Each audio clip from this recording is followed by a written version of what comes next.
Photography takes an instant out of time, altering life by holding it still. Dorothea Lange. You're listening to Writing Roots, brought to you by Aspen House Publishing. Welcome to Writing Roots. I'm Lee Hull. And I'm Lee Esses. Today's episode, we are going to be talking about the use of reverse time in storytelling, or telling the story in reverse. There are only a handful of examples that I found of this, so if you're looking for a very obscure way to try to tell a story, this is one way to do it. This reverse is not just playing your story in total backwards. It's not hitting reverse on the old VCR. It's telling the stories in segments. So you have a segment with that solution, and then you start going backwards in time. One of the prime examples of this particular type of storytelling is Momento, where he only remembers a few minutes at a time. So he takes pictures and reminds himself of what's going on in order to continue whatever his mission is. What are some other examples of this story structure? One example is The Night Watch, which is set in London during the war. It begins in 1947 and ends in 1941. Another example, is a musical called The Last 5 Years. If you're familiar with stage plays, you probably know this one. But it has his timeline moving forward and her timeline moving backward. So we start at the end for her and we start at the beginning for him, and then we reverse until we finish at the beginning for her and the end for him. So we know how it ends. It's pretty straightforward because your opening scene is them breaking up.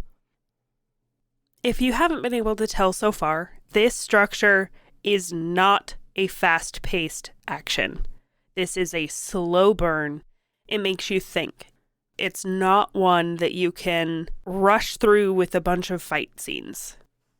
Although that might be an interesting attempt. I don't think it would work if I tried it. But one thing this isn't is this is not wholly the amnesia storytelling. We mentioned that a few episodes ago where the mind will blank out or block out certain things. They used that in conjunction with this structure for Memento, but it's not necessary for how your audience understands the story. So here's the question.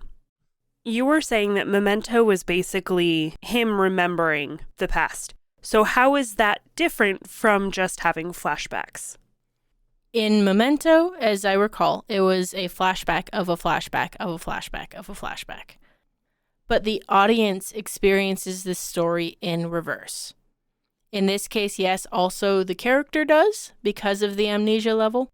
But in the case of Night Watch and Last 5 Years, the characters are not experiencing the story in reverse. That's just a framework that the storytellers used in order to tell the story to the audience. The other note is that flashbacks don't have to be in any time. Usually, flashbacks are relevant to what's happening in the current story in that timeline. It doesn't go scene by scene backwards. If anything, flashbacks tend to go scene by scene forwards in time. And because you are telling the story backwards, you don't want to spend too long in any single time slot. Because if you spend too long in one, you then start telling the story forward instead of in pieces going backward. Yeah, it can very easily be whiplashy because we're trying to understand the story backward as things are moving forward, and as an audience member, it can get fairly annoying. Not only staying too long in one slot, but the structure in general.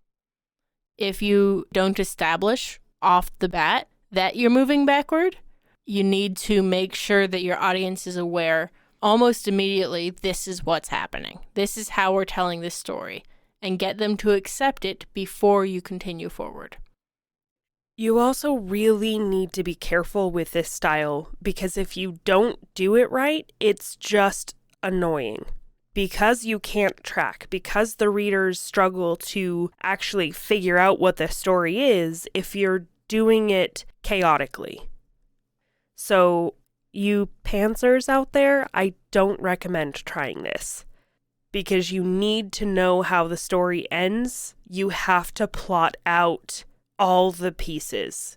You have to plot out every single scene, every single step along the way. You need to know what's going to happen so that when you write it, it happens in the right order. I would also suggest that if you are going to use this structure, make sure it's a fairly familiar story. In the case of the last 5 years, they fell in love, they fell out of love.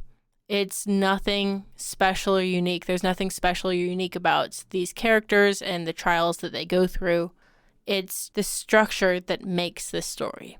And if it's a structure that we can follow because, one, we know how it ends, or two, it's a familiar enough story that we kind of get where it's going, then the audience doesn't have to worry about the destination. They can just enjoy the journey.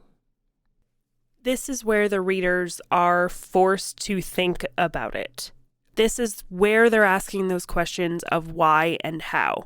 And the reason you want the story to be familiar. Wife dies, he's trying to figure out who did it. They fell in love, they end up breaking up. Simple storylines, told in a unique way. Because you want the readers thinking about why and how, not what and who. I would suggest you at least sketch out how the whole thing works in a forward fashion. Understand how each scene falls in the grand scheme of things. You're just revealing the information backward. But understanding every bit in the process helps you tell the story. So plot the whole thing as the characters experience it, so that you know where they're coming from as you're writing each scene. This isn't going to be one of those stories where the ending is necessarily a surprise. How we get to that ending is the story. And how you introduce your readers to it is at least as vital as how you finish it. In film, they have a saying of, nothing matters so long as you land the ending of the story. This is evidence of the opposite, where if you don't start the story well, then the whole thing doesn't fall right. It all falls sort of strange and weird, and people aren't going to finish it. The other thing that is unique about this is the narrator.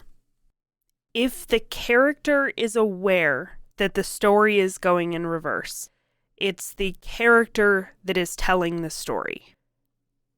If they're not aware, then usually your narrator is going to be a little bit more third-party omniscient because they see how the whole thing works together, which can be a little bit of fun to play with in your landmarks.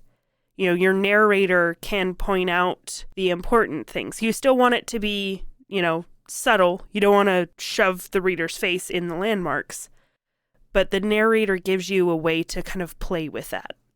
So if you are playing with the unreliable narrator trope, this is a great structure for you to dabble in.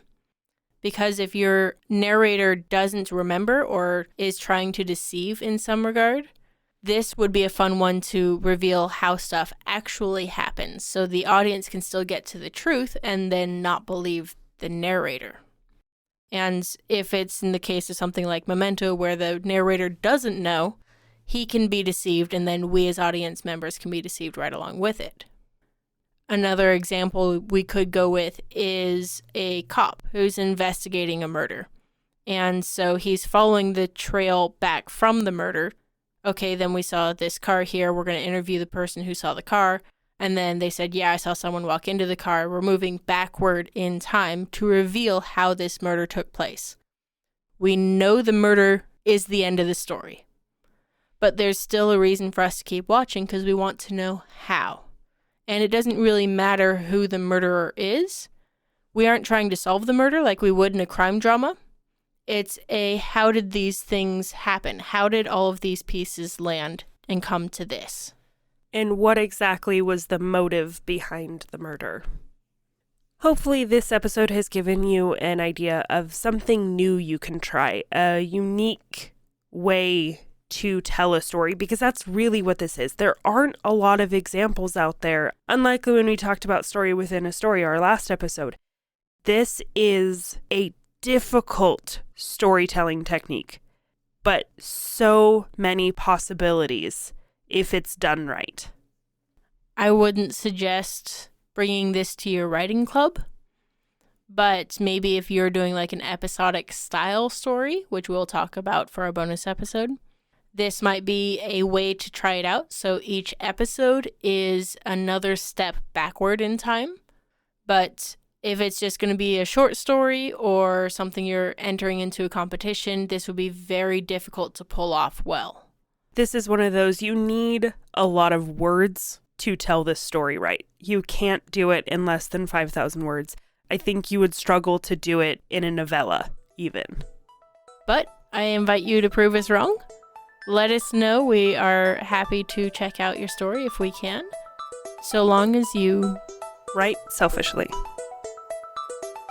If you have a question or comment for our hosts or a topic you'd like us to cover, send us an email at writingroots@aspenhousepublishing.com or find us on Facebook by searching for Aspen House Publishing.